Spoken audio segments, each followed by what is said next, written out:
Thank you, and let me begin by saying thank you to Coface for giving me this opportunity to share a few thoughts with you.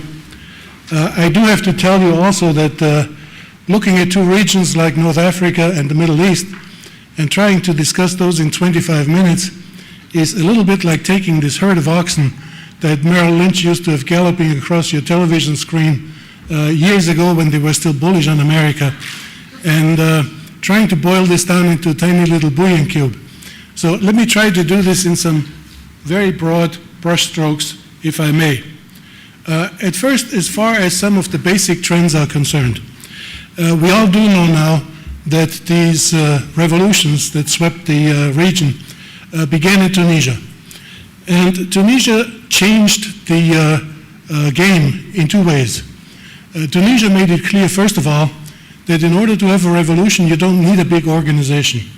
All you need is social sites like Twitter and Facebook, and you can organize your demonstrations.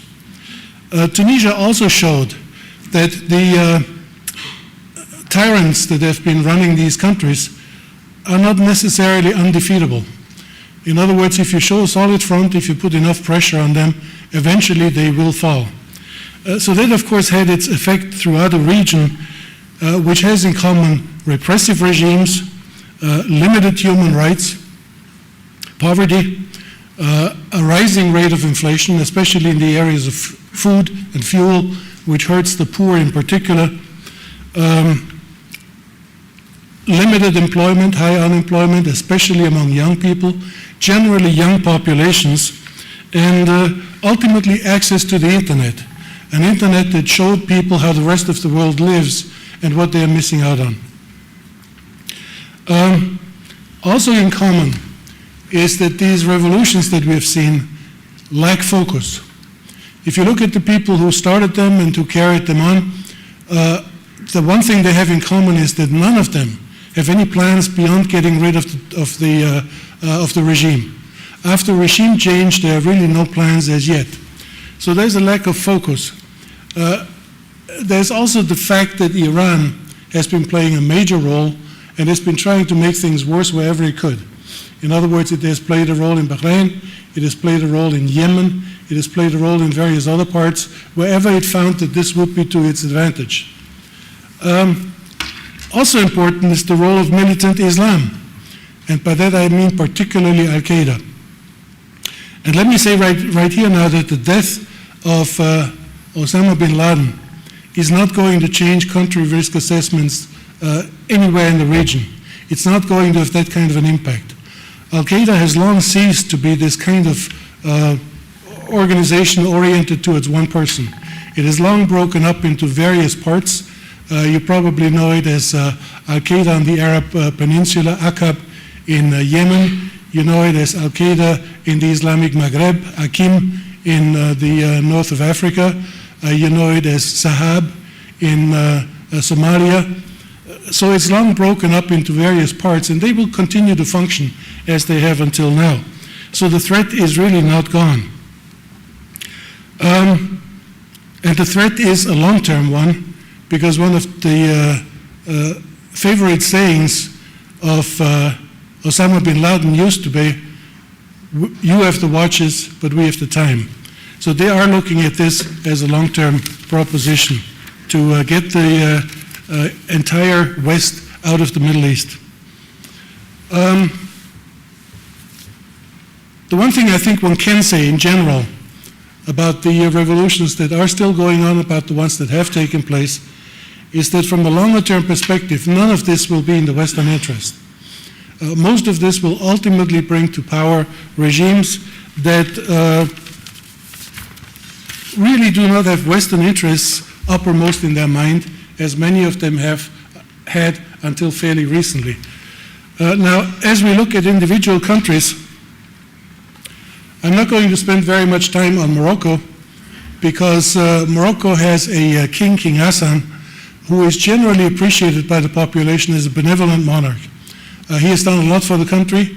He has modernized, he has reformed, he has economically done a lot for Morocco. And so the tensions they do exist, but they're not at a very high level at this point. I'm also not going to spend all that much time on Algeria, because although the tensions in Algeria are considerably higher, they are in an environment where people have very keen memories of elections that were held some years ago, in which the Islamists, the FIS at the time, won the elections, which were then cancelled by the military, and this was followed by a civil war that cost about 200,000 lives. So Algerians know enough of trouble and war, and they really don't want to engage in anything new along those lines. So there too, although the tensions are greater, they are not really not really sufficient as yet to cause a revolution. Tunisia. Tunisia, if you look at Tunisia now, it shows you some of the trends that we need to worry about. The key trend is that in all these countries, the objective is democracy, the objective is elections. But none of these countries has the infrastructure, has the developed parties to run a democracy and to make it work. Now, democracy is a devil of a difficult thing to make work. If you want to know how difficult, just look at Greece, or in the US, look at Wisconsin, and it gives you an idea. To do this without established parties, without a mechanism, without the institutions that you need to make it work is extremely difficult. That means that as these countries are pushing for elections, the only two groups that have sufficient organization to win these elections are usually the party that used to be that of the ousted tyrant and the Islamist movement, in many cases the Muslim Brotherhood.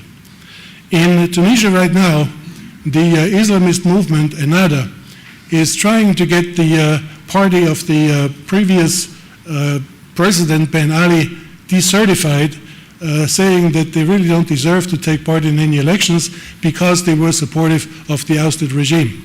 On the other hand, the people in that party say that Ennahda needs to be worried about, that people should not give Ennahda the leeway it needs to gain a majority in parliament, because ultimately this will bring in a theocratic regime that nobody really wants.